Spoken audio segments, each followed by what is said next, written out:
Ya, assalamualaikum warahmatullahi wabarakatuh. Jadi perkenalkan, nama saya Sultan Alif Darmawan. Di sini saya akan menjelaskan tentang tugas yang telah dibagikan ke saya. Di sini menjelaskan teori review on flow measuring, dan di sini adalah beberapa subtema atau topik-topik yang akan kita bahas pada video kali ini. Yang pertama itu ada measuring gas flow, yang kedua ada perfect gas law, yang ketiga ada gas density, dan yang terakhir ada gas pressure. Yang pertama itu ada gas flow measurement. Definisinya itu merupakan a flow meter is a device used to measure flow rate quantity of a fluid, gas or liquid moving through a pipe.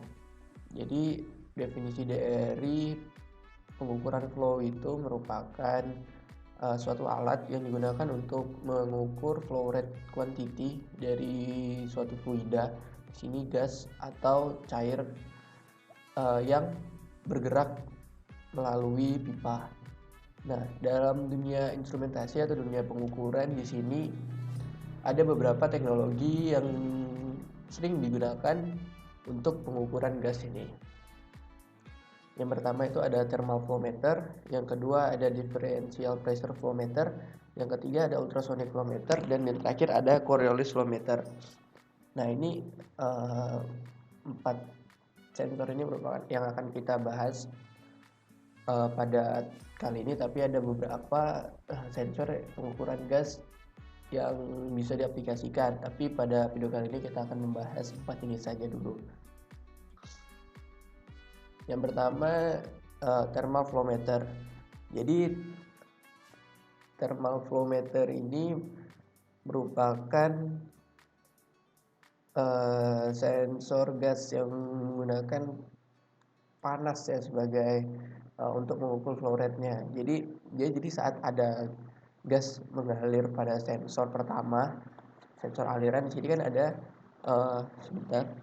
ada flow sensor self heated dan ada temperatur sensor referensi. Nah, jadi saat gas mengalir, maka dia akan mengangkut panas-panas dari sensor ini. Nah, jadi nanti akibatnya sensor yang pertama ini akan menurun panasnya dan akan menimbulkan ketidakseimbangan sirkuit. Nah, jadi ketidakseimbangan itu akan ada perbedaan suhu delta T antara sensor yang dipanaskan dan sensor referensi. Nah, jadi delta T itulah yang akan digunakan untuk indikasi dari flow rate-nya. Terus thermal flow meter ini mempunyai fungsi untuk mengukur kecepatan aliran gas, terus mengukur temperatur gas, terus gas flow rate dan total massa gas yang melewati sensor flow meter ini. Terus dia akan ditampilkan pada transmitter. Di sini adalah para mode Sage, di sini transmitternya. Nah, jadi panas yang saya bilang tadi, fungsinya di sini akan tertampil flow rate-nya, terus ada temperatur gasnya dan massa dari gasnya akan tertampil di sini. Nah, jadi di sini bisa digunakan untuk pengaplikasian kontrol atau yang lainnya atau sekedar pengukuran. Terus advantage atau keuntungan dari thermal flow meter ini. Yang pertama, thermal flow meter ini have no moving part. Jadi dia tidak mempunyai komponen yang bergerak, yang mana dia akan mereduce maintenance dan akan mempermudah dalam hal maintenance dan penggantiannya. Terus dia juga tidak membutuhkan temperatur atau tekanan koreksi, yang mana itu akan menghilangkan biaya dalam penginstalan atau pemasangan equipment lain untuk dipasangin sebagai aksesoris dari thermal flow meter. Terus thermal flow meter ini memiliki akurasi dan reliability yang sangat bagus dan sangat luas dalam pengukuran flow rate. Terus yang terakhir, thermal flow meter ini bisa mengukur di pipa yang berukuran besar. Selanjutnya ada differential pressure flow meter. Nah, alat ini akan memandu aliran ke dalam suatu penghalang aliran. Nah, di sini contohnya adalah orifice. Nah, jadi aliran akan uh, melalui lubang dengan diameter yang berbeda dengan diameter pipa, sehingga menyebabkan perubahan kecepatan aliran flow velocity, dan tekanannya akan berbeda antara sisi upstream dan sisi downstream dari penghalang. Di sini contohnya ada orifice, dan sini aliran dari pipa berbeda dengan aliran saat melalui lubang. Jadi pressure upstream dan downstream jelas akan berbeda di sini. Dan dari perbedaan pressure inilah yang diukur untuk mengukur flow rate-nya. Jadi akan diketahui delta P-nya di sini. Jadi kecepatan aliran di sini dapat dihitung. Terus untuk tipe differential pressure flow meter ini ada banyak. Di sini saya memberikan gambar orifice plate. Nah, di sini orifice plate, venturi tube, terus ada cone meters, ada nozzle, ada low loss meter, ada variable area meter, inlet flow meter, venturi cone, venturi nozzle, drag plates, dan advantage. Terus dalam pengukuran differential pressure flow meter ini dia bisa mengukur gas atau liquid, steam, dan bahkan fasa yang slurry atau bubur. Tapi itu limit, maksudnya itu udah maksimal mentoknya, tapi dia bagus untuk mengukur gas clean, dirty, atau liquid yang clean dan dirty, atau yang memiliki viskositas yang tinggi. Ini cukup direkomendasikan untuk pengukuran flow dengan fluida seperti yang saya sebutkan tadi. Terus yang ketiga ada ultrasonic flow meter. Nah, ini memiliki prinsip kerja menggunakan akustik transducer yang dapat mengirim dan menerima pulsa akustik. Nah, di sini teman-teman bisa lihat ada simulasinya. Jadi dia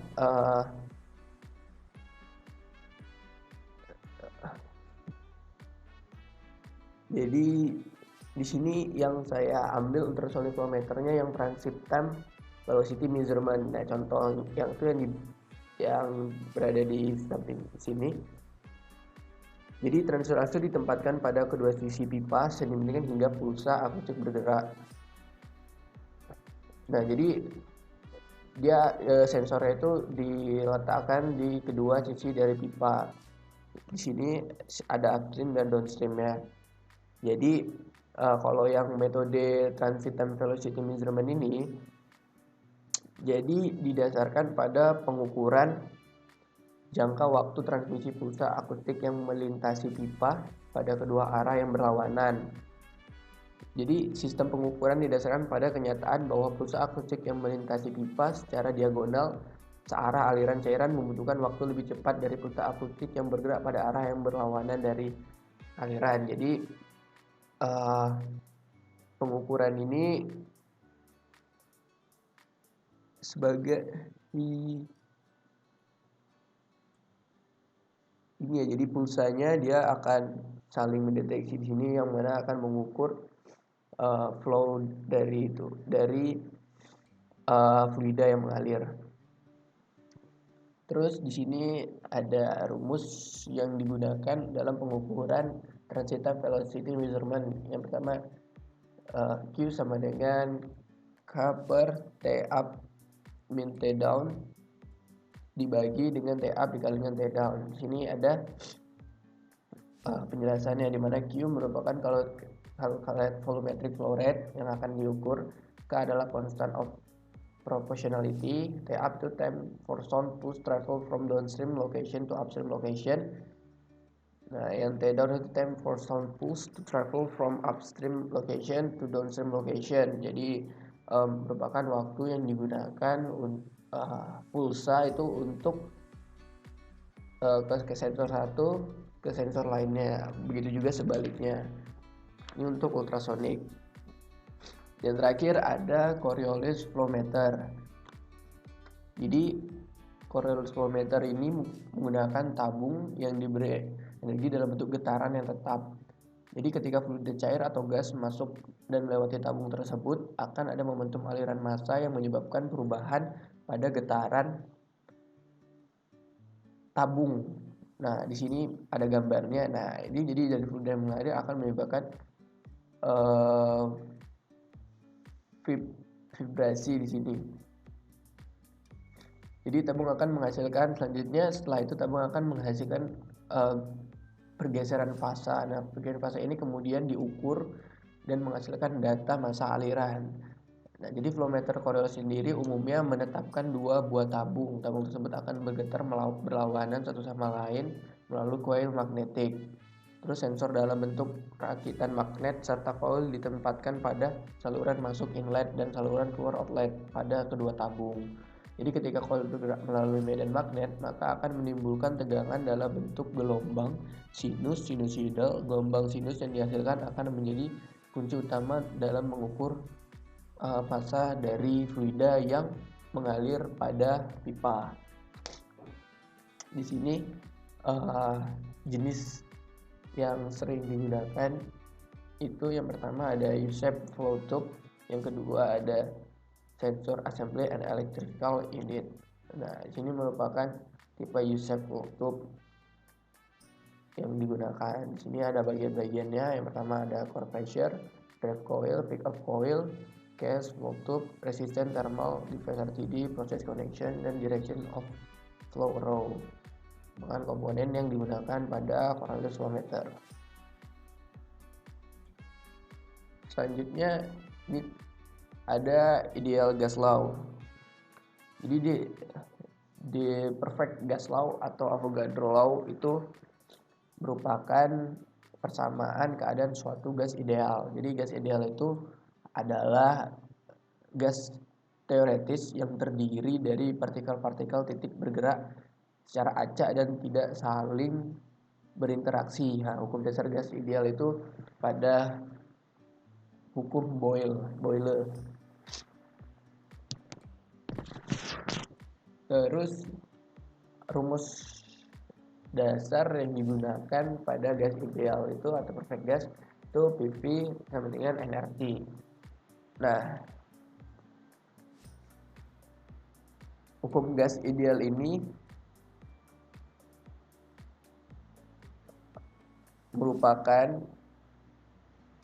lanjutan dari hukum gas yang ditemukan secara percobaan. Fluida nyata pada densitas rendah dan temperatur tinggi hampir mengikuti hukum gas ideal. Namun pada temperatur rendah atau densitas tinggi, fluida nyata mengalami penyimpangan jauh dari sifat gas ideal, terutama karena terkondensasi menjadi liquid dan menjadi terdeposi menjadi padat. Penyimpangan ini dinyatakan dalam faktor kompresibilitas. Nah, model-model dari gas ideal itu ada beberapa faktor. Yang pertama itu molekul gas tidak dibedakan berukuran kecil dan berukuran bola. Terus yang kedua, semua tabrakan antara gas bersifat elastis dan semua gerakannya tanpa friksi, tidak ada energi hilang pada gerakan yang atau tabrakan. Terus jarak rata-rata antara molekul jauh lebih besar daripada ukuran molekul. Yang keempat, ada molekul secara konstan bergerak pada arah acak dan distribusi kecepatan. Dan yang terakhir, tidak ada gaya atraktif repulsif antara molekul sekitarnya.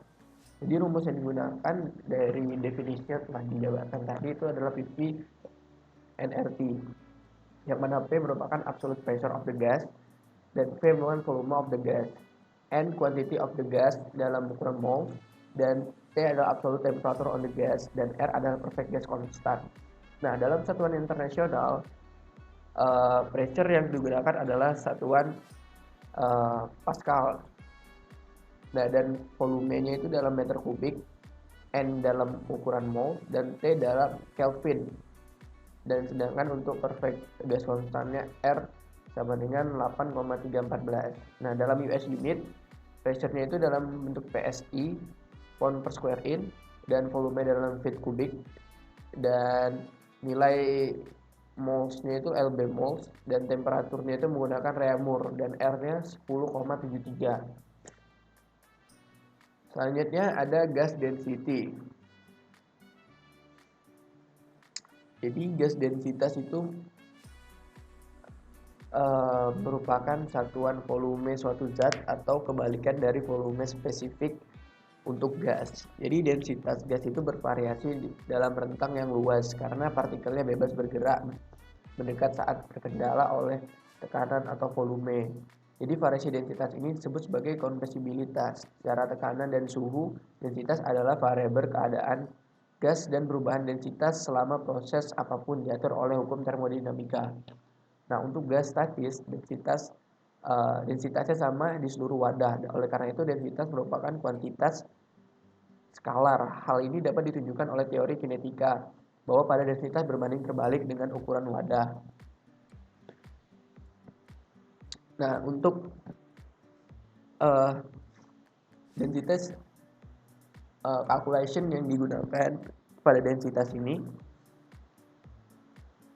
terus dalam pengukuran gas density itu menggunakan satuan gram per liter. Nah, ini density is defined as the mass per unit volume of substance. Since gas all occupy the same volume on a per mole basis, the density or particular gas is dependent its molar, tergantung dengan massa molar. Nah, gas dengan small mole massa akan memiliki densitas yang rendah daripada gas yang memiliki massa molar lebih besar.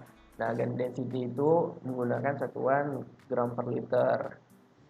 Nah, calculation equation-nya perhitungan dan persamaan yang digunakan pada pengukuran gas density. Nah, untuk mencari gas density, pertama-tama kita harus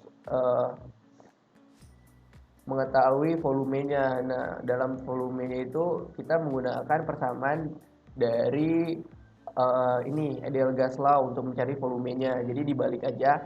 Jadi kita dapat volume sama dengan nRT per P. Nah, saat kita sudah mengetahui rumus dari volume, kita akan mencari nilai massa. Jadi nilai dari mole itu akan kita gunakan sebagai acuan. Jadi the number of moles is the mass.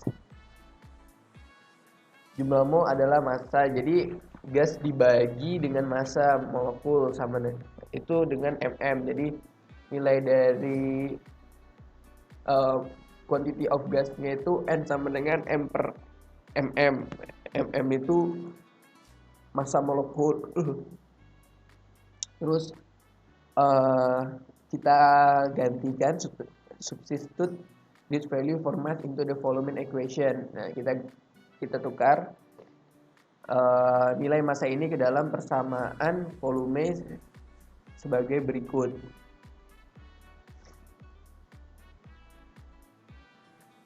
Jadi volume per nilai massanya sama dengan RT per massa molekul dikali dengan P. Terus kita balik lagi persamaan yang telah kita dapat tadi. Jadi M per V sama dengan mm kali P per RT. Nah, sini kita dapat nilainya 0 sama dengan mm kali P per RT. Nah, ini contoh dari persamaan yang telah kita dapatkan tadi. Misalnya kita udah memiliki nilai yang diketahui. Now you have the ideal gas law rewritten in from you can use with information you provide. Jadi misalnya kita udah tahu nih yang diketahuinya berapa, jadi kita tinggal memasukkan nilai-nilai yang telah kita ketahui untuk mencari density dari gas. Jadinya misalnya kita temperatur tadi kan kita menggunakan satuan internasional itu menggunakan Kelvin. Jadi Jadi di sini kita misalnya 27 derajat tambah dengan 273 sama dengan 300 Kelvin. Diketahuinya 27 derajat Celcius. Nah, terus mm-nya itu sama dengan 100 gram mol dengan pressure 0,5 atm. Di sama dengan untuk R-nya itu 0,0821 liter. Nah, jadi dikalikan 100 gram per molekul dikali 0,5 atm per 0,821 liter dikali atm mol kali Kelvin dikali 300 Kelvin. Terus ini di yang ATM-nya dicoret, molnya dicoret, Kelvinnya dicoret. Nah, jadi hasilnya sama dengan 2,03 gram per liter. Gitu. Terus yang terakhir ada gas pressure. Jadi gas pressure ini disebabkan oleh gas partikel yang menyentuh dinding dari area wadah yang ada. Jadi semakin cepat dia bergerak, molekul-molekul gas itu bergerak, maka pressure yang ditimbulkan akan semakin besar. Nah, jadi rumusnya itu pressure untuk gas pressure itu force atau gayanya itu dibagi dengan area. Jadi semakin besar gayanya, maka akan semakin besar pula gas pressure yang dihasilkan. Mungkin itu saja yang dapat saya sampaikan. Mohon maaf bila banyak kekurangan dan banyak salah di sana sini. Semoga kita bisa sama-sama belajar di sini. Saya tutup. Wassalamualaikum warahmatullahi wabarakatuh.